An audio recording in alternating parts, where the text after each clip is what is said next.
Agora na Rádio Gazeta, 8h39, aqui comigo o professor e advogado criminalista e poeta e DJ da, como é que chama? DJ da madrugada, o que? Homem que cuida do jardim, homem sensível também, né? As poesias dele, as mulheres se derretem, né? Professor Raimundo Palmeira, muito obrigado por ter vindo aqui mais uma vez. Vocês sabem, as entrevistas com o doutor Raimundo sempre rendem muitos comentários, né? Sempre alguém fala, eu vi você naquele dia com o Raimundo Palmeira, muito bom. E ele, é isso, gente, que você vê doutor Raimundo Palmeira na televisão, ele fora das entrevistas, em off aqui, é do mesmo jeito ou melhor. Doutor Raimundo, boa noite, muito obrigado por ter vindo, por estar aqui mais uma vez, né? Douglas, você sabe o prazer muito grande de estar aqui no seu programa. Esteja o seu programa onde estiver, eu estarei com ele sempre. Opa, né? Vai ser um prazer. Porque, além do seu nível jornalístico, eu digo, não é missa de corpo presente, não. Você colocou no Face, né, aqui, né? Publicamente. Muito obrigado. Eu considero um dos grandes comunicadores do país, né? Muito obrigado. E, assim, tem um público ouvinte maravilhoso, que interage. É um prazer, é muito mais uma honra do que uma atenção eu vir para cá. Atenção a mim, me convidado. Né? Gente, e sempre as nossas entrevistas, tem hora que ficam no tom mais acalorado, mas assim, faz parte, porque eu estou perguntando aqui o que eu escuto as pessoas comentarem nas ruas, o que as pessoas querem perguntar aí e não conseguem, aquela velha frase que, desde que eu entrevisto o doutor Raimundo Palmeira, eu faço, que invariavelmente, quando ele, né, aparece lá, todo de paletó e gravata na televisão, vem aquela frase famosa: esse homem só advoga para bandido, marginal, não sei o quê. Ele está em todas, ele está em todas porque ele é competente, ele estudou para isso, né? Eu não estou aqui para defender o doutor Raimundo, mas eu entendo o seu lado profissional. Se envolveu recentemente numa polêmica, ele defesa lá do réu, no caso Maikai, do assassino, né? Réu confesso do Guilherme. Réu confesso, assassino não ainda, né? Não, réu confesso. Então, foi condenado. Certo, réu confesso lá do caso Maikai, e surgiu uma grande polêmica na rede social, no Face, eu até falei com o telefone por ele, e agora eu vou perguntar, ele está aqui com a gente, pessoalmente, que é a história de não é ameaça, agressão, né? Ou agressões sofridas. Muitas, né? Inúmeras. Nesse caso. Primeiro caso Maikai, doutor, como é que está essa história? O senhor defende lá o réu confesso, que é o Marcelo Carnaúba, gerente da casa. Sou advogado dele.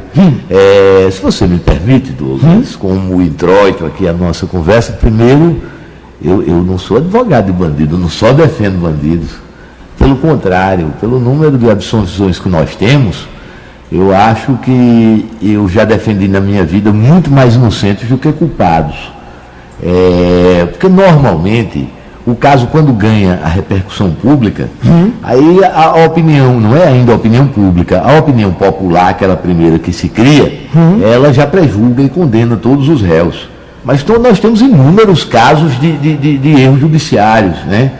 Brasil afora, no mundo. Então, quando eu defendo o cidadão, e muitas vezes até trabalho na assistência de acusação, como segunda-feira passada, naquele caso do posto lá da McDonald's, né? Eu fui acusador, eu fui advogado da família da vítima. Mas aí o que eu tenho a dizer, naquela situação do caso Maikai, aquilo é comum quando a gente, sempre que nós pegamos uma causa que abrange do outro lado, do lado da vítima, ou quando é o réu e a gente está acusando, que no lado oposto ao de nossa atuação tem alguém de repercussão social, de condição econômica, que é querido e que é boa pessoa, não basta ser boa pessoa, precisa ter repercussão econômica. Porque quando é boa pessoa e não tem repercussão econômica, as pessoas não fazem muita questão de dizer que são íntimos, ao ponto de agredir até além de quem se envolveu na situação. Mas quando tem repercussão econômica, aí a gente sempre passa, nós todos criminalistas, só sou eu não, eu, doutor Fragoso, todos nós criminalistas passamos muito por retaliações. Aquela situação só ganhou mais um contorno mais público por conta de que em tantas agressões, no meio de tantas agressões mesmo, se o FDP chocava até o nível por terem advogados fazendo isso. Certo. Eu fiz um alerta até por telefone no seu programa que os colegas e as colegas advogados e advogadas devem estar bem unidos na defesa, porque às vezes a gente que advoga na área civil diz assim, são eles os criminalistas que correm risco. Na história de Alagoas, dos advogados assassinados, só um era criminalista, Tobias Granja. Todos os outros eram advogados cíveis e trabalhistas. Então é preciso que nós estejamos atentos e atentas para que no momento em que um criminalista é agredido, normalmente, na maioria das vezes, a agressão não passa a execução, mas o cível, quando está bulindo no bolso de alguém, passa. Doutor, são agressões também direcionadas à sua família, seus filhos Sim, em particular? aí o que chamou, eu interrompia a exposição, o que chocou mais não foram as agressões gratuitas, porque a gente termina se acostumando, não é agradável, a gente não gosta, mas a gente termina se acostumando com elas. Não é chato o filho da gente abrir o Facebook e está lá uma pessoa que era sua amiga dizendo advogado safada. Olha, me chamar de advogado mercenário é preciso estar delirando, Douglas, porque quem me conhece sabe o grande nível de advocacia social que eu tenho. Claro, eu preciso sobreviver, eu cobro também, mas o número de advocacia, eu lhe contava agora um fato de uma situação que o processo deixou a família na miséria, literalmente na miséria, e o advogado de graça. Teve júri agora no mutirão. O senhor me falou. Não é? Então veja bem. Aí só começou a chamar a atenção, porque alguém mais. Eu vou poupar o nome da pessoa, porque foi mais ou menos assim esclarecido. Se essa pessoa tivesse entrado no Facebook e negado uma ameaça velada, mas que era quase clara, eu não teria acreditado no pedido de desculpa, mas ela reconhece. Ela entra e diz assim. Eu quero me desculpar por palavras ameaçadoras que eu coloquei. Foi num momento de embriaguez, tal, que estava embriagado. Ele é primo da vítima. É parente da vítima. Ele morava em São Paulo e está há pouco tempo aqui em Alagoas. Isso nos espantou. O senhor ficou com medo? De mim, não. Eu fiquei preocupado com meus filhos, porque eu peço todo dia a Deus que nada aconteça com ele. Como o senhor descobriu que ele morava em Atalaia, que a polícia lhe ajudou? O senhor falou que foi muito bem recebido na delegacia geral. Foi muito bem atendido na delegacia geral e doutor Nilson Alcântara foi quem me deu o primeiro atendimento, a própria autoridade presidente do inquérito, doutor Cícero Lima, foi assim num programa de televisão de uma firmeza muito grande quando estabeleceu, olha, doutor Raimundo deixa o processo se ele quiser. Eu tenho minha posição, ele tem a dele. Mas ele tem o direito de advogar. Agora, veja bem, se cada ameaça que nos fizerem a gente largar a causa, ninguém vai ter mais advogado para nada. Nem para processar uma empresa de telefonia, os advogados vão ficar com medo. Eu sou um dos mais antigos, eu não poderia nunca ter medo. Bom, o medo é o que nos dá a cautela. O senhor até exemplificou a história do médico, né? Perfeito. O médico vai deixar de fazer cirurgia porque fulano... É criminoso? Eu dei até a história do padre e do pastor. Ninguém fala aí que tem padre de bandido e pastor de bandido. Mas quantos crimes um padre ou um pastor não é obrigado a absolver do pecado? Claro, mediante penitências. E não pode contar. É proibido pelo segredo da confissão. Por isso é cúmplice. Não é? Agora, isso eu estou falando em termos de crimes efetivos. A maioria dos clientes que nós defendemos, e muitos aí estão vindo, nós temos inúmeros inocentes que são acusados. Então, veja bem, essa história da ameaça pessoal, a gente já anda prevenido, já anda preparado para isso. Mas quando coloca o nome dos filhos, aí todo mundo fica louco, né? Aí isso lhe deixou... transtornou, aí foi o que me fez. Mas já está resolvido, está resolvido, esclarecido. A pessoa parece ser uma pessoa muito humilde, eu não acredito que ela fez aquilo por conta própria, foi estimulada, claro, por pessoas, né? Aí, como é que está o processo hoje? O processo hoje está preso? O réu está preso, o réu é confesso do ato, não é confesso do crime, e eu não vou me adentrar. Qual a diferença entre réu do ato e... Porque, veja bem, se eventualmente... Eu tenho que ter muito cuidado, porque as pessoas até na rede social estão desvirtuando o que eu digo. Quando eu cheguei na delegacia, que saí para dar uma entrevista e que disse que ele lá dentro tinha dito que comprar arma para suicidar, as pessoas começaram a dizer: o Raimundo Palmeira está criando uma versão para ele. Então eu tenho que ter muito cuidado com isso. Eu vou falar genericamente, não do caso do Maicai. Quando eu digo que atirei em alguém, eu estou confessando um ato. O crime está sendo investigado. Se eu atirei, não é o caso. Se eu atirei em legítima defesa, não é o caso do Maicai, não é de legítima defesa. Se eu atirei em legítima defesa, não há crime. Então há ato. Mas a gente só pode falar em assassino e criminoso no momento que o cidadão é condenado por aquele crime cometido. Até então ele é réu, acusado, denunciado. A história dos desvios, o senhor tem acompanhado essa história? Falou assim, quase 1 milhão, aí depois caiu 500 mil. Esse desvio que a polícia fala hoje seria do quanto? Posso, aproximadamente 400 mil reais, o que vem no inquérito, 400 a 500 mil reais. Eu posso, outros fatos eu não posso asseverar sobre o processo, mas eu posso asseverar que, não sei outras situações, mas que sobre essa situação inicial de extratos de transferência, a defesa já dispõe de contraprova. De elementos para provarem nos autos que esse fato apontado não foi desvio. Não sei se existem outros. Não posso afirmar, a gente está começando na defesa. A gente está começando a ver os elementos do processo. O senhor foi esses dias no sistema prisional falar com ele? Não tive condições de ir, pedi a um colega querido, o doutor Rodrigo Ferro, que estava visitando um cliente dele, que desse esse atendimento, porque o pessoal do meu escritório direto, o doutor Rodrigo faz muita parceria comigo, é quase como se fosse do mesmo escritório. Mas o doutor Rodrigo tem toda uma clientela própria, como eu tenho, por isso mantenho o dele, eu mantenho o meu. Mas eu pedi a meu amigo querido Rodrigo Ferro, e ele chegou a conversar com ele lá, porque com a Semana Nacional do Júri, o pessoal, eu, doutora Lívia Brandão, não tivemos tempo mal de pentearmos o cabelo. O senhor divulgou no caso dos irmãos Pagão, no caso dos Pit Boys, foi isso aí, defesa. Acusação, no caso que o senhor falou do pessoal do posto que assassinou o Edsandro, né? Também há alguns anos atrás. Eu era advogado da família, foi a semana, do Edsandro. Saindo do caso Maicai, o senhor não foi lá no sistema prisional? Não consegui. Tem falado com a família dele? Tenho falado, acompanhado a família dele, tenho recebido a família dele. Esta semana não, porque foi a semana do júri, tenho falado por telefone, né? E era também um período que o próprio titular da ação penal, o Ministério Público, o seu representante, um dos grandes promotores, rígido, justo, aqui, que é o doutor José Antônio Malta Marques, meu colega de faculdade. Ele também estava envolvido na semana do júri, e o processo não andou, não teve avanço. Quando há uma urgência, quando a parte tem a esperança de uma soltura imediata, independente do trabalho que se tem que arrumar um tempo para uma impetração de habeas corpus. Eu ia perguntar, o senhor vai tentar isso? Agora não. Num primeiro momento não, num segundo momento se vai estudar. Ele está no presídio Baldomero Cavalcante, até pela vontade pessoal do réu, diga-se de passagem também. E escolhe onde é que fica, né? Não. Ele não escolhe onde fica, ele foi lançado para o Baldomero, mas foi lançado porque é economista formado com nível superior, e a ala de prisão especial é dentro do Baldomero.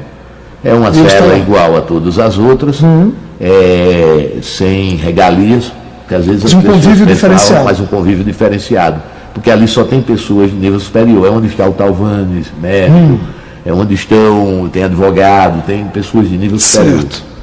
O doutor, se eu lhe perguntasse uma previsão para que esse caso venha a júri, quantos anos, quantos meses? Esse é o tipo do caso, como eu dizia, é muito precoce se falar em linha de defesa, mas esse é o tipo do caso que normalmente o que se discute não é a inocência absoluta. Eu não estou dizendo aqui que não vou discutir. É o rumo do processo que vai dizer. A motivação do crime, eu estou falando crime em termos de fato, mas apontado como crime, é um ato típico, pelo menos materialmente. A sua motivação ainda está muito nebulosa. Falou-se que era por uma questão de ocultar um desvio, esse desvio, pelo menos o que é apontado, eu já tenho prova de que não houve. Não sei se houveram outros. Meu cliente disse que não houve, mas a gente ainda não teve aquela oportunidade de sentar para conversar detalhado. Então, tudo que eu falar sobre isso seria precipitado. Seria precipitado e poderia trazer, digamos assim, uma obrigação de provar o que não teria. Estou falando do que eu posso provar. O que é apontado por extratos pela polícia, eu, como defesa, já tenho a contraprova. Isso aí eu vou mostrar. Se o desvio foi esse, não existiu. O réu, quando depois, estava num estado de tensão ainda, de choque muito grande. O doutor Rodrigo o encontrou da mesma forma, falando pouco, conversando pouco, extremamente nervoso. E entenda a população, que eu não estou querendo dizer com isso que não houve dor para quem perdeu a vítima. A vítima era muito querida, mas o réu também era muito querido até o momento do crime. Se se observar direitinho, não há nenhum histórico, nem de uma agressão por parte do réu. Pelo contrário. Então é preciso que se veja que a gente está trabalhando com dois cidadãos normais, inseridos na sociedade, queridos pelos seus conviventes e pela sociedade. Um que assumiu o polo ativo do ato, e o outro que foi o polo passivo. E normalmente a tendência é que quando há um crime, todas aquelas pessoas que gravitam em torno do polo ativo corram para o polo passivo. Não é? Então veja bem, pela repercussão deve ser célere esse julgamento? Não deve ser muito célere. Até porque, veja bem, como eu estava lhe dizendo, então a motivação não fica muito clara ainda. Porque ele fala de discussão, mas não detalha, demonstra-se muito emocionado quando vai falar sobre isso. Acredito que na próxima semana, quando eu sentar com ele, eu terei mais elementos sobre isso. Mas hoje eu não tenho elementos concretos ainda sobre o que aconteceu naquele momento. Certo. Naqueles 3 dias, até o momento do ato, até o momento do tiro. O tiro atingiu nas costas a vítima, atingiu a vítima na nuca, atingiu. É por isso que, num primeiro momento, se afasta a possibilidade de legítima defesa. A sede da lesão, por si somente, ela não afasta. Mas, no caso concreto, a princípio, num primeiro momento, se afasta a possibilidade de absolvição. Se objetiva, a defesa objetiva muito, trabalhar com o aspecto pena, de redução da pena, da possibilidade ou não. E, para isso, eu vou depender dos elementos de prova que eu tenho e do que tem havido naquele momento. O senhor ainda está levantando, apurando, é um trabalho, é um jogo de xadrez, Douglas. As pessoas pensam que é assim. O advogado chega, cria, inventa. Não. Eu digo a meus alunos, trabalhe sempre com a verdade que lhe for passada pela parte, porque isso evita que a sua prova seja toda destruída na frente. Quando eu crio uma versão, eu tenho sempre a possibilidade de um elemento mínimo de prova destruir todo o castelo de prova que foi provado por você e perder a causa por completo. Semana Nacional do Júri, inteira, né, de muito trabalho, fechando agora nesse caso dos Pit Boys, né, jovens, né, fortões que se envolveram numa briga no Jaraguá, na antiga, né, não existe mais, boate UAU, né, e que a câmera bem clara mostra, né, a agressão em off. O senhor me falou que aquele material está editado, né? Foi um dos elementos muito fortes para o seu afastamento como prova. Certo. Doutor, aqueles pisões na cabeça, chute na nuca, no tórax, o cara fortão daquele, então ali não houve intenção de matar. Veja bem, a fita, todo aquele caso gira em torno daquela fita que foi cedida pela boate. Sim. A fita foi no lado de fora da boate. Foi dentro da boate. Ali é dentro. Todo mundo abre, né? E eles ficam lá, aquela pancadaria. Agora, veja bem, quando a gente viu aquela fita, todo mundo se chocou. Que os caras são assim, viu, gente? Até o momento que, no fim da instrução, a perícia manda seu laudo pericial. E as pessoas não entenderam quando, na instrução, o Ministério Público já pugnava pela desclassificação, quando o próprio Ministério Público tinha denunciado por tentativa de homicídio. Mas o que acontecia? Entre outros elementos que havia aquela fita como elemento de prova, elemento idôneo de prova. Quando a perícia devolve, a perícia mostra que aquela fita foi editada. E ele, inclusive, vai além, não é uma simples edição. Ele fala com retrocesso de imagens, com repetição de golpes de um só. Quem editou a boate? Então, possivelmente... Com que objetivo, doutor? Agora, veja bem onde chega o objetivo. Eu me questionava muito, mas abordei isso no júri. Que, diga-se de passagem, o Ministério Público foi brilhante quando reconheceu a ausência de intencionalidade pelos demais fatos, porque não era só a fita prova. O Ministério Público se baseou, quando denunciou no começo, naquela fita, mas não podia mais se basear quando ela estava adulterada. O elemento de prova adulterado. E não era uma simples adulteração, não, com justaposição de imagens. É por isso que aparece aquela cena chocante. Seria impossível um pisão daquele na cabeça não gerar uma lesão grave. e não gerou. O laudo pericial é bem claro. Lesões corporais de natureza leve. Leve aquilo ali, né? Todas elas levam. Então veja bem. Nossa, o nome daquele. Mas você me perguntava um outro fato que eu quebrei, não foi o raciocínio? Não, era justamente isso. Que o senhor disse que não houve intenção de. Então veja bem. É um dos fatores que foram abordados. O Charles. Eu perguntei a história da intenção da boate. Sim, pronto. Querer... Qual seria a intenção? Prejudicar os réus? Não. A boate era ativa na época. Para não queimar a boate, seria isso? Sim, porque as testemunhas todas dizem que naquela noite, aquela luta, não foi aquilo. Isso vem convergir quando as testemunhas são ouvidas, testemunhas de acusação, inclusive. Ali já é a parte final da luta? Disseram, é a parte final. Ele disse que vem um grupo, como se. Mas não é arrastão de roubo, não. Arrastão de pancadaria. Vem um grupo em direção ao Charles que está tomando uma Coca-Cola. Tanto é que quebram o dedo dele. Aí você diz, um cara daquele tamanho, grande e forte, mas você imagina os que não vinham também. Né? Então vem aquele grupo e agride. E isso não era interessante para a fita. Porque os seguranças, inclusive, dizem que naquele mesmo momento haviam 4 focos de luta ao lado, de confusão. Por isso que os seguranças não intervêm, não dão conta. Era interessante para a boate divulgar isso? Na época ela funcionava. Certo. Então não era. Então se dá aquela, e aproveita-se, e edita-se, e fica parecendo um espancamento. Não saiu do lado do júri, eles foram absolvidos, foi desclassificado como a defesa pediu, e o Ministério Público pediu também. Porque o Ministério Público, consciente de que não havia elementos de prova, a tentativa de homicídio se caracteriza quando alguém começa a agir para matar efetivamente, executar o crime, e não se consuma por circunstância dele a sua vontade. Fica bem claro ali que eles saem espontaneamente. Não aparece um segurança para segurá-los. Inclusive, na própria fita editada aparece a saída deles. Eles moram hoje em Maceió? Todos três perfeitamente ajustados nestes 10 anos. Um deles, o Leandro, hoje cuida de drogaditos em recuperação. Tem um trabalho muito bonito, foi laureado. Ele era usuário? Ele era o único dos 3 que era usuário. Eram amigos? E confessa. Ele e o Charles? Eram amigos, ele treinava ali na academia que o Charles era professor. E ele confessa, inclusive, que não lembra muito bem. Charles não está mais em Maceió. Charles não está em Maceió. Charles hoje no Rio de Janeiro. Sofreu muito aqui, foi embora. Embora, ele inclusive chegou lá sem nada, sem emprego. Depois conseguiu um emprego de balconista na loja Centauro lá. Depois passou a ser gerente, depois gerente regional, conseguiu botar a academiazinha dele. Hoje Charles é professor de ministros, recebe 6 agentes do FBI. Tem um convênio com o FBI que vem semestralmente 6 agentes treinarem com ele defesa pessoal. Então, quer dizer, é um cara super respeitado dentro do Rio de Janeiro, super equilibrado, dá aula a crianças, inclusive. É uma pessoa que teve esse fato triste como uma forma de dar a volta por cima.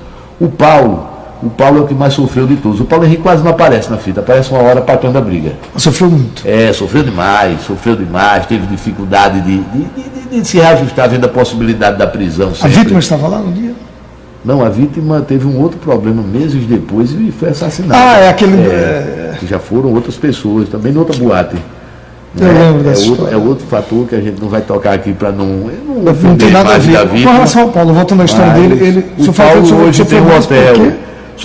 Sofreu mais porque, no caso, o Leandro começou a seguir o pai médico, o doutor Urânio é uma pessoa que tem um área de valor muito bem, começou a seguir o pai. E aí ficou a seguir profissionalmente, não como médico, mas como no tratamento de drogaditos.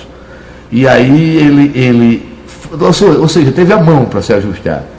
O Charles sofreu tanto quanto, fora inclusive daqui no Rio de Janeiro, mas assim, já era professor de educação física, de artes marciais, e aí começou de jiu-jitsu, e aí começou a se estabelecer lá, pela respeitabilidade, porque é uma pessoa que nunca se envolveu numa confusão antes disso. E o Paulo, assim, ficou aqui, não tinha como continuar em emprego. Foi bombardeado. Hoje tem um hotelzinho de cães. É uma pessoa que, inclusive, da forma que ele hospeda, está equilibrado também. Deu também a volta por cima, mas com mais dificuldade. Nesse hotelzinho dele no Francês, uma coisa muito bonita que eu acho dele é que ele recebe aqueles cães para treinamento mas ele bota também os de rua. Ele adota também os de rua. Então são 3 pessoas que se ajustaram. Deram a volta por cima. Deram a volta por cima, levaram isso.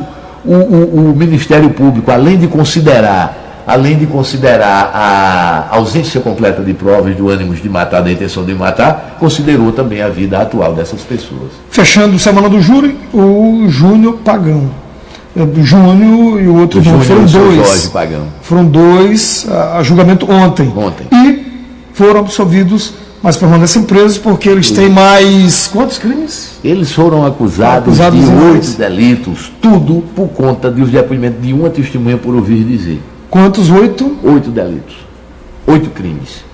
Um depoimento de uma testemunha, na época, 10 anos atrás, 8 anos atrás, gerou 8 processos diferentes. Nesses 8 processos diferentes, eles já foram absolvidos em 3.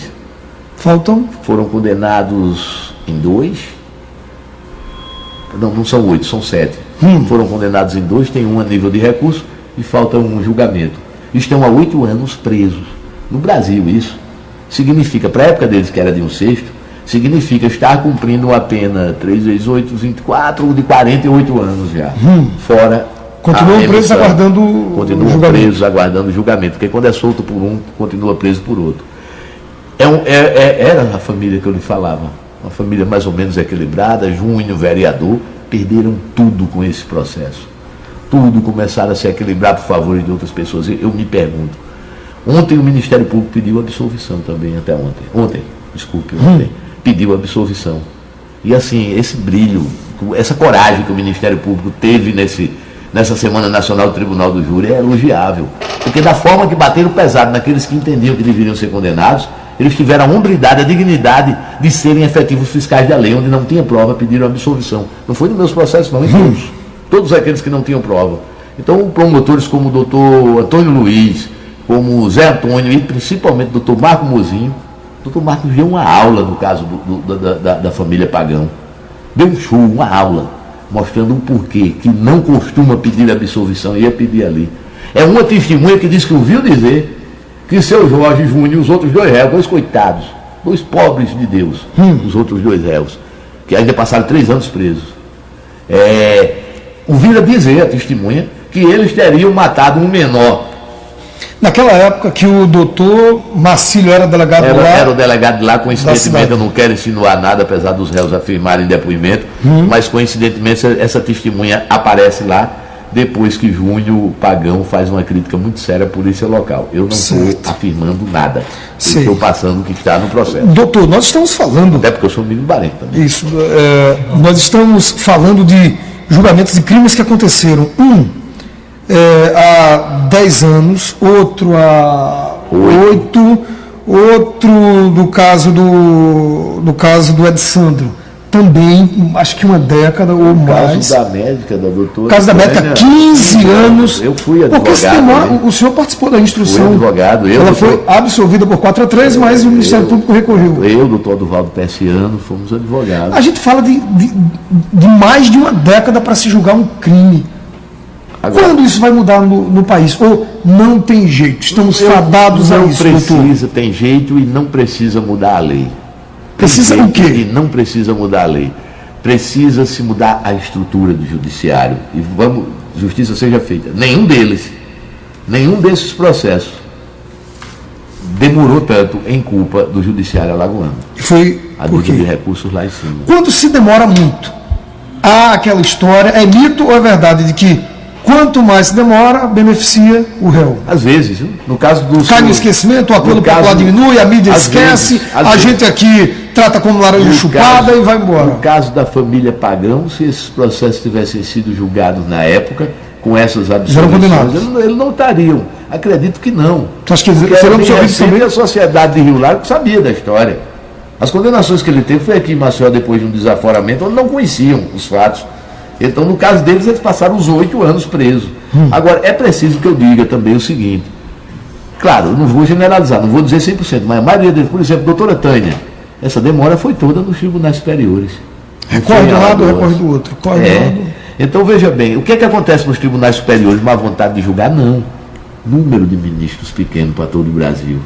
aumenta-se o número de ministros. Como eu acho que nos estados deveria se aumentar o número de desembargadores. Alagoas era para ter 50 desembargadores tranquilamente. Nós temos 15. Aí você pega 4 desembargadores numa Câmara Criminal, quer que eles façam um milagre? É humanamente. Ou vai entregar os assessores para julgar, ou vai demorar. Gente, crimes que aconteceram há 15 anos. Precisa se aumentar os duodécimos, dar condições. Porque, por exemplo, eu não acho que um desembargador, eu sou advogado, poderia estar aqui gritando, mas eu não acho que um desembargador e um ministro ganhem muito. Não ganha. Para o ritmo de trabalho. Para o ritmo de trabalho. Para o ritmo de trabalho. Hoje você pega um desembargador aqui no estado de Alagoas, juiz, vou dar um exemplo, Dom Maurício Breda, por exemplo, quase não tem vida. Quase não tem vida social. Corre de um lado, está substituindo no interior, respondendo na 17ª, respondendo na 7ª, corre para o Conselho de Segurança que não ganha praticamente nada mais ali. Quer dizer, você vai dizer que um homem que trabalha 24 horas por dia, que ganha aí 16, 17, 15 mil reais, está ganhando uma fortuna? Não está.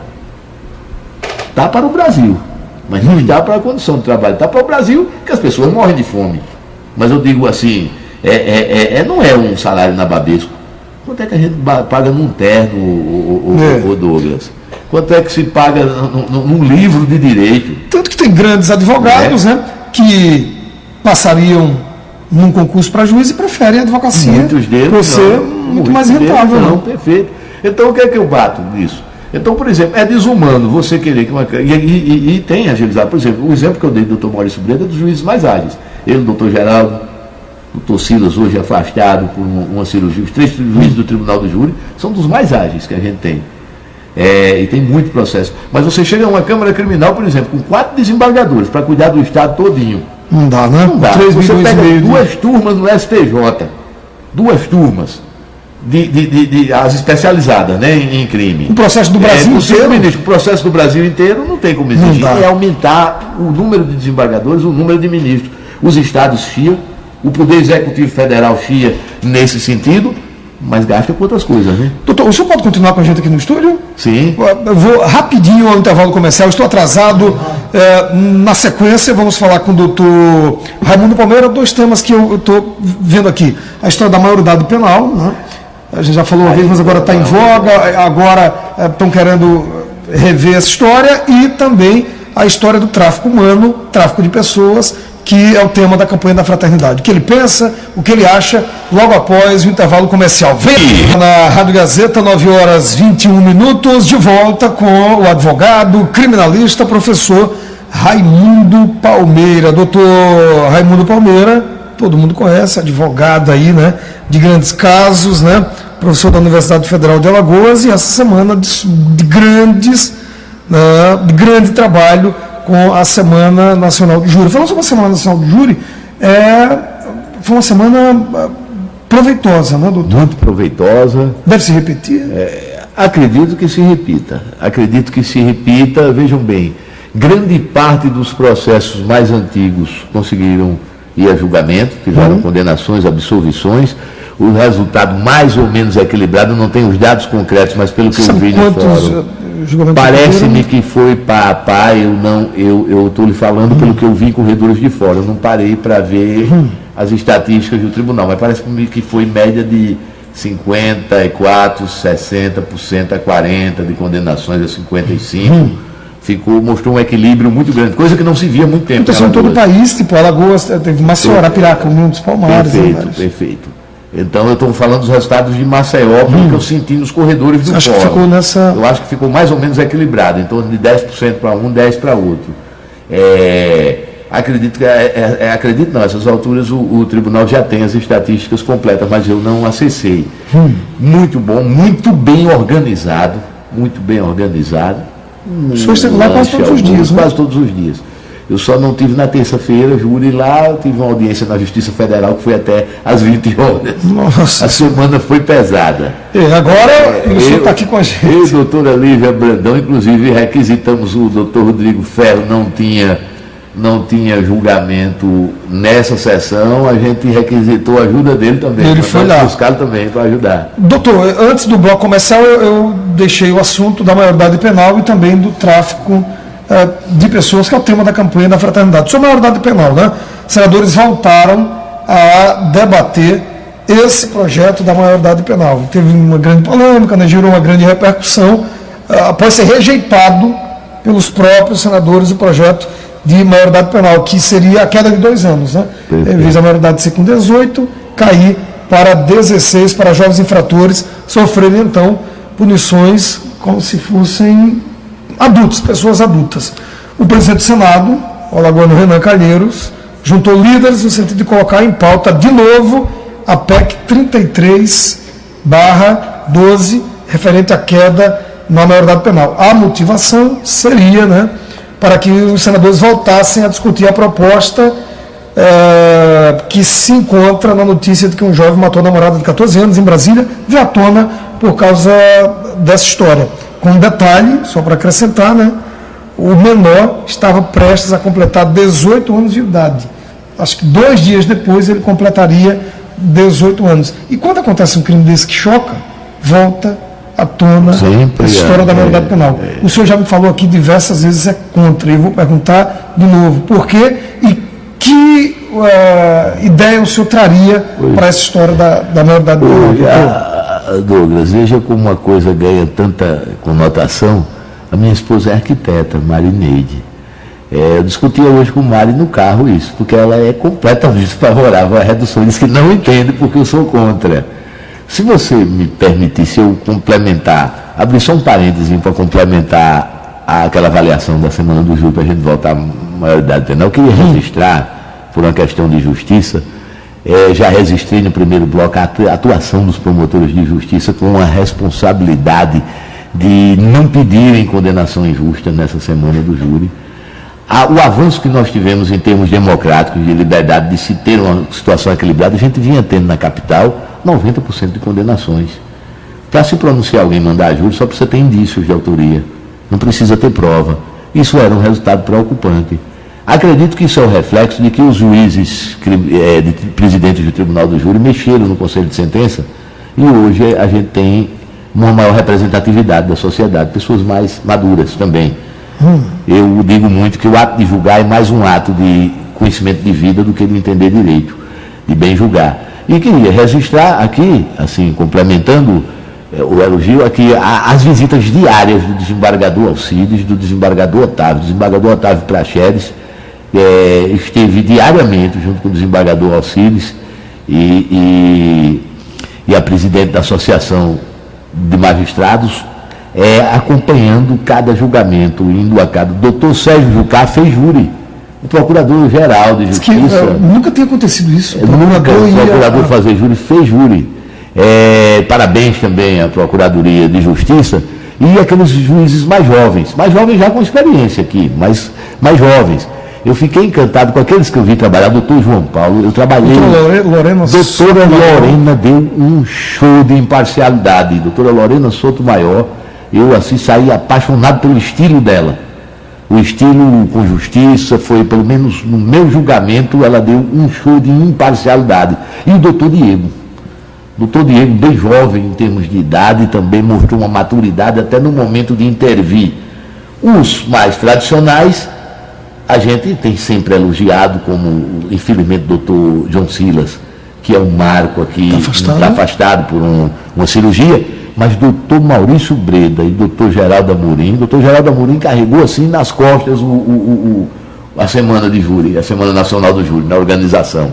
E presidiu o júri da família Pagão, foi o doutor Geraldo, que presidiu, como sempre, dando aquele show de imparcialidade, e doutor Maurício se dividindo em 3 para dar conta. Então, de parabéns ao Judiciário, de parabéns ao Ministério Público e de parabéns à Advocacia Alagoana, dos mais jovens aos mais antigos. Soube que o doutor Fragoso, Zé Fragoso, doutor Gedi, deu um show lá no julgamento do Daniel Uli. Então eu queria deixar isso estabelecido e voltar ao nosso assunto. Da maioridade penal. É até polêmica a minha posição, mas eu não poderia, como professor de criminologia, como um cara com alguma formação em psicologia, terminando uma pós-graduação em neuropsicologia, jamais admitir que se queira ter por madura uma vontade de alguém que não tem a personalidade formada. Efetivamente, nos traz assim muitas dúvidas cada momento de violência. Continua o crime praticado por menores a ser em muito menor intensidade do que o crime praticado por maiores. Só que o que é que acontece? Ele recebe mais foco. Ele é mais focado. É isso que nos espanta. Mas veja bem, tentar tirar o menor da criminalidade não vai ser através da transformação em pena da medida socioeducativa que a gente vai resolver. Primeiro, é preciso política de base, política pública, educacional, cultural, saúde, oportunidades. O menor, principalmente quando chega na adolescência, tem a ansiedade de abrir os horizontes. E se o Estado não lhe abre mesmo que seja através de empresas, que seja através da iniciativa privada, o crime abre. E aí ele vai para o crime necessariamente já a partir da infância.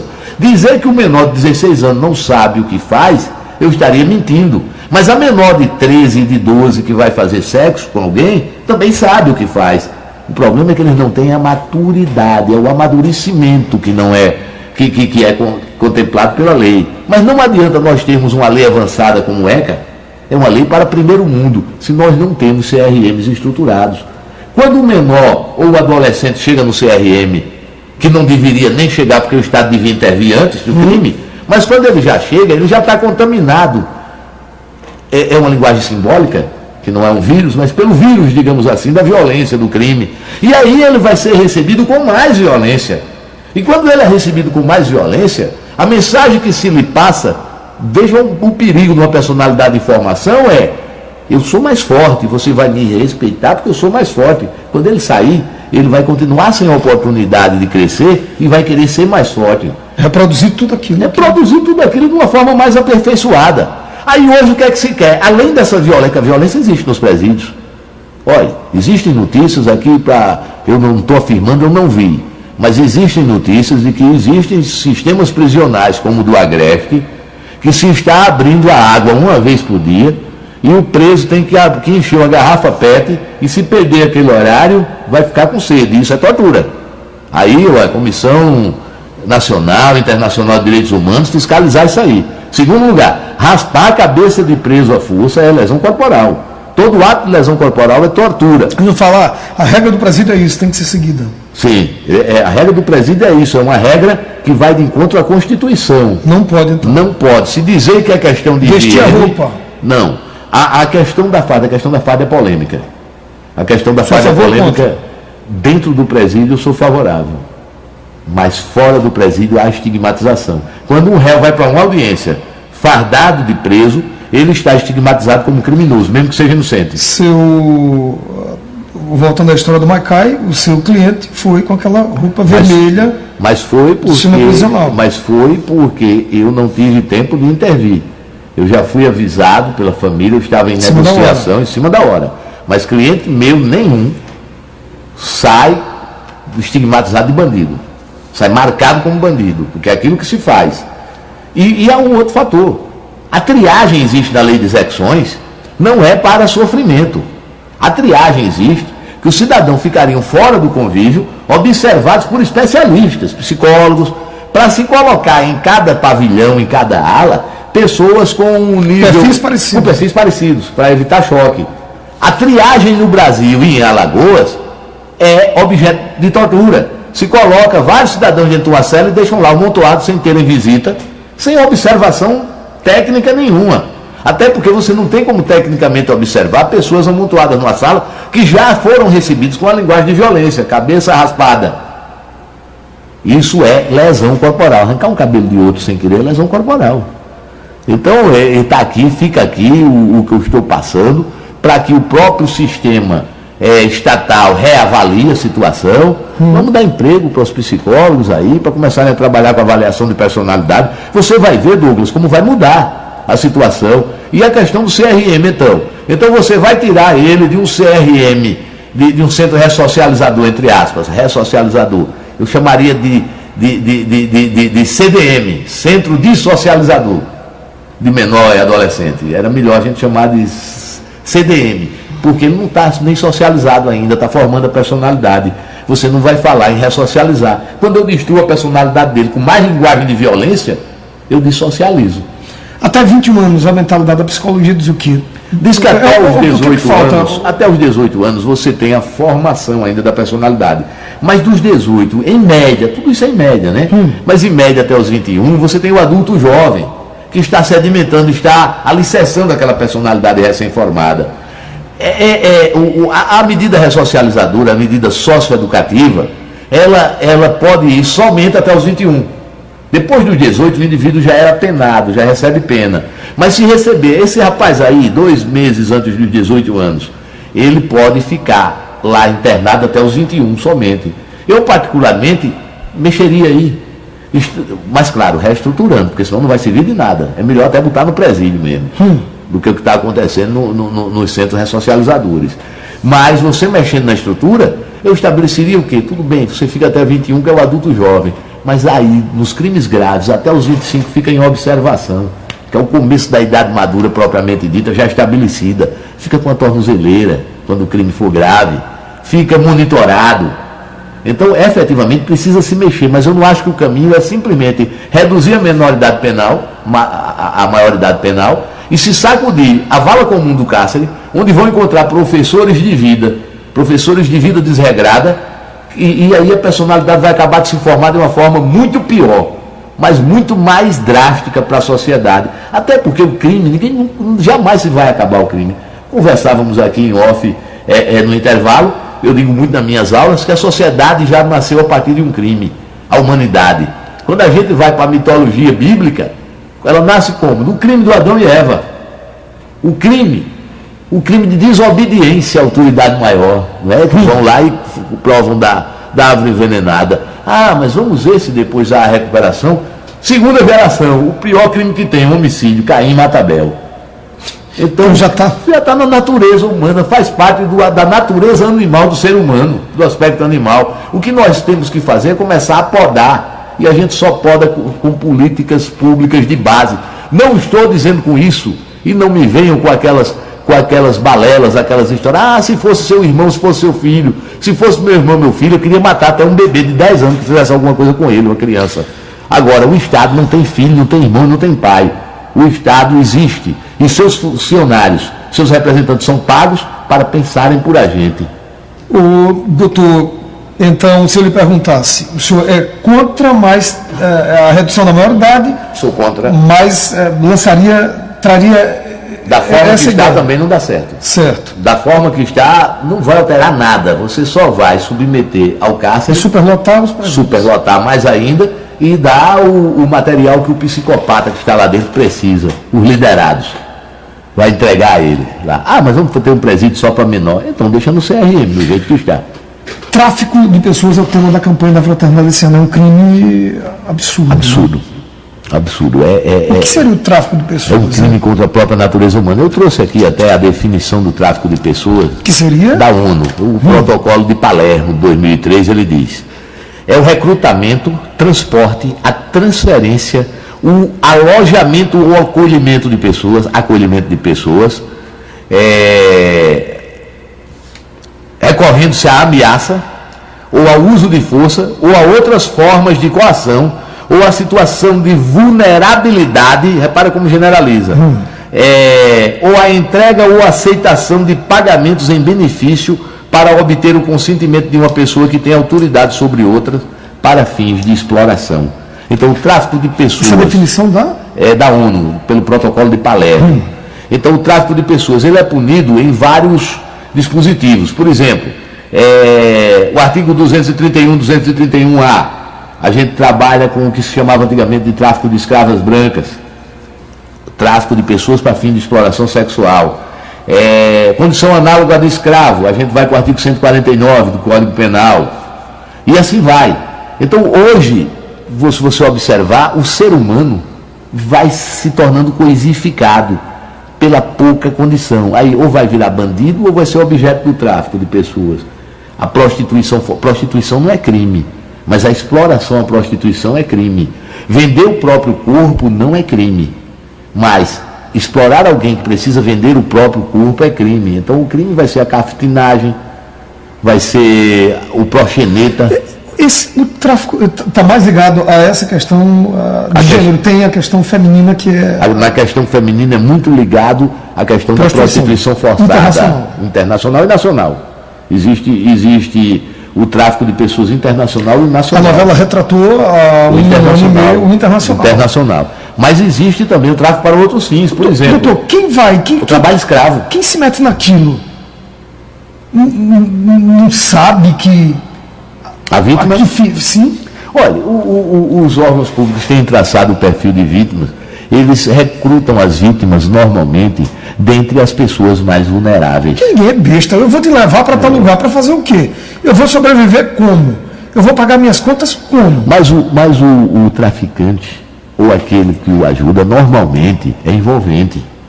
Por exemplo, imagine como é que alguém acreditava no maníaco do parque em meia hora de conversa de que ia ser uma atriz, de que ia bater fotos e entrava para o meio do parque, para o meio do bosque com ele na noite. Então são as pessoas mais fragilizadas. O Estado tem que começar a trabalhar também em questão de saúde mental preventiva. Por exemplo, a histriônica histérica, no caso da mulher, facilmente é arrastada por um traficante desse. Mas existe também o tráfico de pessoas para fins de trabalho escravo. Essas plantações de cana, essas grandes plantações, por exemplo, o cidadão sai daqui esperando ter carteira assinada, condições de vida que às vezes não tem, aqui dos outros estados, né? Os estados do Nordeste são os piores, são os mais... é onde se tem as maiores vítimas, né?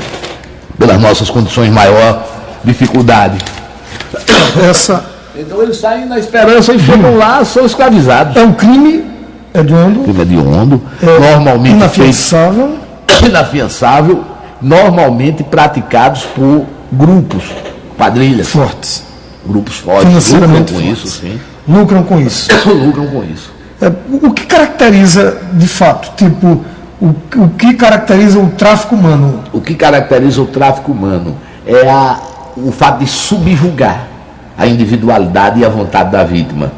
Se subjuga por qualquer dessas condições, pela ameaça, pelo constrangimento, pela força ou pelo ludibriar, pelo engodo, pelo engano. Então você pode observar que em todas essas a vontade perde a autonomia. Tanto o indivíduo que vai forçado como o indivíduo que vai enganado, ele não tem autonomia da vontade, não é?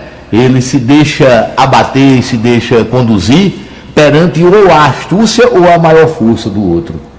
E isso seja para o fim que for. Inclusive nós encontramos nas formas de tráfico, o tráfico até precisa um cuidado que o judiciário brasileiro hoje se posicionou de uma forma maravilhosa e as exigências para uma adoção internacional são muito fortes. Há até os gritos que dizem assim: o menino vai passar fome aqui, é melhor ele passar fome, é melhor ele deixar de passar fome lá do que aqui. Mas é preciso um cuidado e um levantamento da família para onde ele vai, para evitar que seja também um objeto de tráfico de ser humano. O ser humano é trazido à sua condição pior do que a condição animal, a condição coisificada, de coisa, né? De objeto de troca, de moeda de troca. É por isso que e tem que ser tão combatido. Mas aí há também a necessidade das campanhas de esclarecimento nas bases. Da mesma forma que eu falava que a violência entre os menores vai reduzir quando houver oportunidades e houver esclarecimento, nesse caso vai se reduzir, a gente vai combater melhor o traficante, a traficante de vidas, a traficante de seres humanos, quando a gente tira a sua clientela, quando a gente esclarece a sua clientela. E, claro, o trabalho ostensivo de fiscalização de fronteiras. Geralmente são pessoas mais fragilizadas, pessoas mais vulneráveis, precisam de emprego, precisam de oportunidade e vêm aquelas oportunidades. Por exemplo, formação mínima. No caso da prostituição, eles usam muitas daquelas que conseguem progredir lá dentro, que não sucumbem à exploração, eles usam como isca. Isso acontece muito, vem como isca. Então, voltou lá da Itália, voltou lá da Inglaterra, da Espanha, muito bem sucedida. E aí vai puxar 2, 3, 4 amigas. Que não terão a mesma sorte. Que não terão a mesma sorte. A grande maioria não vai ter a mesma sorte, né? E, em realidade, essa não está nem bem sucedida. Às vezes tem filhos ameaçados, né? Às vezes tem família ameaçada e volta para exercer aquele papel. As pessoas que estão por trás desse tipo de crime são caracteristicamente psicopatas. Psicopata é o antissocial. É aquele indivíduo que não tem remorso e que é egoísta. Eu dava aula uma vez... Psicopata pode ser condenado? deve ser condenado. Mas ele vai para Não, ele tem que ir para o presídio. Ele não vai não para o manicômio, não. Porque a psicopatia, quando a gente trabalha com o transtorno da personalidade antissocial, não é uma doença. É um desajuste da personalidade. Momentâneo. Não, ele é fixo, são pessoas más. Aí ele não vai para o manicômio? Não, ele não vai para o manicômio. Há correntes que sustentam que eles não são responsáveis. Mas dentro da luz da psicologia, você não pode nunca sustentar, porque a inimputabilidade é aquele que vai para o manicômio, o inimputável, para o ouvinte leigo entender, aquele que a gente diz é doente mental, é irresponsável, esse aí não tem consciência do ato. A lei exige que haja 2 elementos para que o indivíduo não responda pelo crime e tenha medida de segurança. Um ou outro, que ele não tenha consciência do ato, o doente mental que alucina. Eu vejo chegar aqui o anticristo e eu mato para salvar o mundo. É uma pessoa qualquer que vai entrando. É uma alucinação, não é? O delírio, ou a voz de Deus me mandando matar. Ou que não tenha autodeterminação. Por exemplo, eu sei que é errado matar, eu não quero matar, mas o meu braço, que Deus me livre, nunca, jamais, né? Que o meu braço ganhou autonomia, está endemoniado e ele quer agredir o Douglas, e eu chego até a pegar, não faça isso, o Douglas é gente boa. Isso é autodeterminação, autocontrole. Então, quando o indivíduo perde um ou outro, aí sim, ele tem uma base patológica, uma base de doença, é inimputável, vai para o tratamento. Mas o psicopata tem tudo isso. Mas ele é imputável. Ele tem que ser imputável. Ele não pode, apesar de existirem correntes sustentando que ele deve ser inimputável, o psicopata são os grandes traficantes, são os políticos corruptos, são os psicópatas. Marcola tem todos o Marcola, tem todos os traços de psicopata: inteligente, brilhante, egoísta, manipulador. Repara. Então, quer dizer, normalmente a gente tem psicopatas. Eu dava uma aula sobre doença mental e transtorno de personalidade, uma aula de criminologia na UFAL, e uma aluna minha na frente comentava assim: mas professor, eu tenho uma liberdade muito grande com os alunos, se tornam meus amigos. Eu tenho amigos hoje de 80 anos de idade e tenho amigos de 17, 18, 19. Que estão entrando na universidade. Aluno, seu filho, inclusive, vai ser no próximo semestre, meu aluno. Então ela dizia assim: professor, depois que inventaram neurose e transtorno de personalidade, não tem mais gente perversa e ruim. Aí eu disse: não, você está enganada. O psicopata é uma dessas pessoas que a gente pode dizer é mau, é ruim. Ele não é mau por natureza porque ele nasceu mal, mas teve a personalidade mal ajustada. É introvertida no sentido da vantagem, mas que tem uma possibilidade de sedução muito grande. Você encontra no tráfico de pessoas, no comando e na operacionalização delas, muitos psicopatas, muitas psicopatas. Inteligentes, né? Inteligentíssimos, brilhantes. Dizem que para cada 10 homens psicopatas, tem aproximadamente uma mulher psicopata. É uma doença mais do gênero masculino. É um transtorno, né? Mas que essa mulher também, quando é psicopata, ela vale pelos 10 homens psicopatas. Doutor, esquizofrenia esquizofrenia é uma doença. O esquizofrênico, ele é inimputável. Ele é inimputável se agir em surto, se agir sem a consciência, porque ainda tem isso. A esquizofrenia atua em surtos. O indivíduo tem aquele período inicial onde ela aparece, se manifesta, que chama-se de período médico legal prosdóximos, aí vem o primeiro surto. No primeiro surto é quando há delírio, aí depende do tipo da esquizofrenia. A esquizofrenia precoce pode vir até na infância. E existe aquela mais retardatária que já aparece na idade adulta. Nó fica latente. E volta a qualquer momento. E volta, porque são os períodos de intervalo lúcidos. Fortes emoções, o álcool, a embriaguez, a perda do medicamento. Hoje, os psicotrópicos de controle assim, são muito mais avançados. Eficazes, né? Muito mais eficazes, mas bebeu, corta tudo. Corta tudo. Agora, a maioria delas eram por volta dos 30 anos de idade. Segundo os autores, né? Eu não sou psiquiatra, mas como professor de criminologia eu tenho que estar lendo por volta dos 30, os autores, por volta dos 30 grande anos. Possibilidade de vir à tona. O primeiro surto, a maioria das formas dela, assim. Gente, conversei com um brilhante advogado, criminalista, professor, ele falou inteligentíssimo, ele que é inteligentíssimo, gente, sabe tudo e tem uma qualidade. Eu falava até para o Pel na hora que o senhor foi lá fora, né? Da humildade, né, Pel? Gente, doutor Raimundo Palmeira é uma figura, gente do bem e fera, não é à toa que ele está direto na televisão, no rádio, dando entrevista. Doutor Raimundo, prazer enorme, espero não ter sido a última entrevista comigo aqui, né? Espero que até a minha saída por esses dias eu possa voltar para a gente falar sobre outros assuntos e dizer, quem quiser encontrar, quem precisar dos seus trabalhos, como é que faz, nas redes sociais, onde é seu escritório. Olha, veja bem, eu,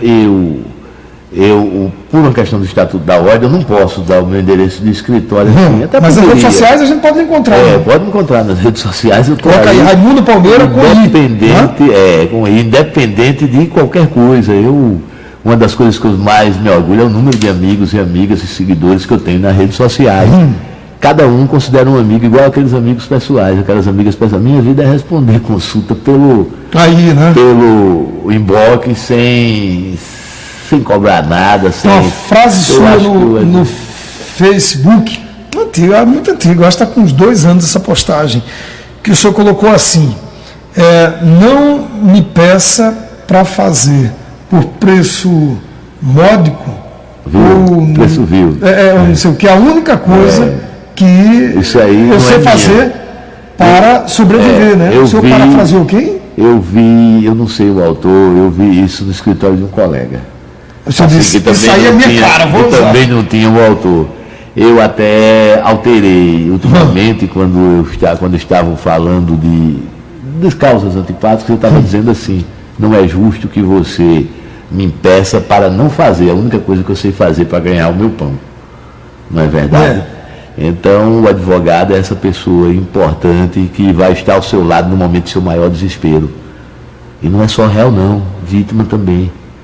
Hoje nós temos no Estado um Ministério Público muito bem equipado, brilhantes promotores, mas às vezes o acúmulo de processo é tão grande que a família bota um assistente, não por não confiar no Ministério Público, porque nós temos brilhantes promotores, mas às vezes pela dificuldade que tem de estar ao lado, sentindo a dor daquela vítima. Então o advogado tanto acusa quanto defende. A gente depende daquilo para que somos contratados. Agora sempre, nós não devemos, e eu digo isso a meus alunos e alunas, Douglas, nós não devemos nunca, jamais, pegar aquela causa que nos violente moralmente. Aquela que você não entenda a mínima motivação, não quer dizer que você agisse de acordo e que aprove, mas você precisa compreender a situação humana que o indivíduo estava naquele momento, réu ou vítima, a depender do lado que você vai ingressar. Você faz essa análise. Você tem que fazer essa análise, porque você não vai ter a possibilidade de convencer alguém se você não está convencido. Aí eu, aproveitando, eu queria aqui mandar um grande beijo para minha esposa, Marineide, que foi muito importante nesses problemas que eu passei. Nesses últimos dias. Não queria que eu entrasse na causa pela repercussão, mas a partir do momento que a coisa começou a ganhar outra conotação, ficou ao meu lado. Se o senhor recuasse ali, doutor... Desmoralizava cada advogado. Que a advocacia criminalista... Estava desmoralizada, porque todo mundo ia se achar no direito de ameaçar os advogados que entrassem qualquer processo. Agora que eu fico... O senhor já estava até propenso. Estava até propenso a sair, eu perdi amizades, eu perdi parentesco. Tem até uma pessoa de sua família que hoje não fala mais com o senhor. Uma pessoa muito querida a mim, que canta no Maica, deixou de falar comigo. Por conta desse processo. Sua parente mesmo? Minha sobrinha, filha quase. Mas, veja bem, a profissão é maior. Era meu filho biológico que estava na evidência da situação, que estavam querendo me intimidar através dele. Não volta atrás e mais. É por isso que eu quero, assim, a partir do seu programa aqui, dar um beijo bem grande na minha esposa, que esteve lá. Meus 2 filhos, Wagner e Ramon, 2 homens de bem. Pai, a gente não tem medo de nada, estamos com você, estamos junto com você, 2 pessoas maravilhosa, minha mãe, sua fã, Dona Maria do Carmo, sempre a gente fala, Dona Maria do Carmo, um beijo. E dentro do meu escritório, a minha sócia, a Lívia Brandão, que esteve ao lado, e posteriormente o doutor Rodrigo Ferreira. Isso é assim, a cada colega que manifestou solidariedade. A ordem dos advogados do Brasil foi perfeita. Alguém aí disse que ela estava surfando em onda dos outros, não estava não. Eu não procurei a OAB. No momento eu procurei a polícia. Eu tenho elogiado muito a imprensa. Os colegas mais jovens que criaram a associação, a Crimal, estiveram perto, mas a imprensa foi muito importante por uma coisa, Douglas. A notícia desvirtuada poderia ter gerado uma inimizade, uma intriga. A forma responsável como a imprensa abordou a situação, a forma imparcial, você foi importantíssimo. Foi você e uma outra pessoa de um outro órgão que foram as primeiras pessoas que eu tive a confiança de falar. Né? Então, essa forma ajudou a sanar, a mostrar que era uma situação momentânea, de ódio momentâneo, mas que passou. e que pelo pedido público de desculpa eu perdoei. Não tirei a queixa, não. O senhor perdoou? Eu perdoei, deixei a ocorrência, pedi que não fosse mais intimado, não fosse mais ser conduzido, se fosse o caso, mas a ocorrência ficou aberta para que eventuais responsabilidades.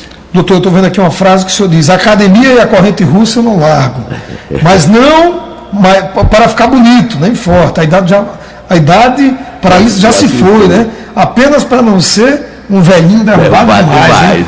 Aos longos de quantos anos, doutor? Eu tenho 54 anos de idade, 31 de advocacia. Criminal. Criminal. Todo criminal. Raramente civil. Eu tenho processos cíveis polêmico, aquele caso do inventário de bananeira, que a gente vive até hoje. Eu sou advogado, dona Bela. Mas assim, muito tempo Mas muito tempo no penal. Não é fácil. 99%. Hoje que a gente está querendo, a idade vai chegando, aí eu estou querendo variar um pouquinho, estava discutindo com o Lívia, começar a pegar uns inventários. Foi uma experiência muito boa, tem sido esse inventário lá de Arapiraca, com resultados bons. Eu tenho trabalhado contrário a bancas como o do professor Nabu, o maior civilista daqui, junto com o Marco Melo. E isso a gente aprende também, né? Claro. Também vai. Os embates ajudam, né? Verdade. Doutor, prazer, muito obrigado. Boa noite, bom descanso. É sempre um grande prazer estar aqui. Eu estarei aonde você estiver, desde que eu seja convidado. Mas convidado na hora, sempre. Gente, 9h55. Olha, mais de 1h30 de conversa com o doutor Raimundo e teríamos muito mais assunto. Muito obrigado, doutor Raimundo Palmeira, por ter vindo, professor, poeta, advogado, gente boa demais. Pel, vamos aos comerciais, 9h55. Boa noite, Maceió, boa noite, Alagoas. Eu volto já.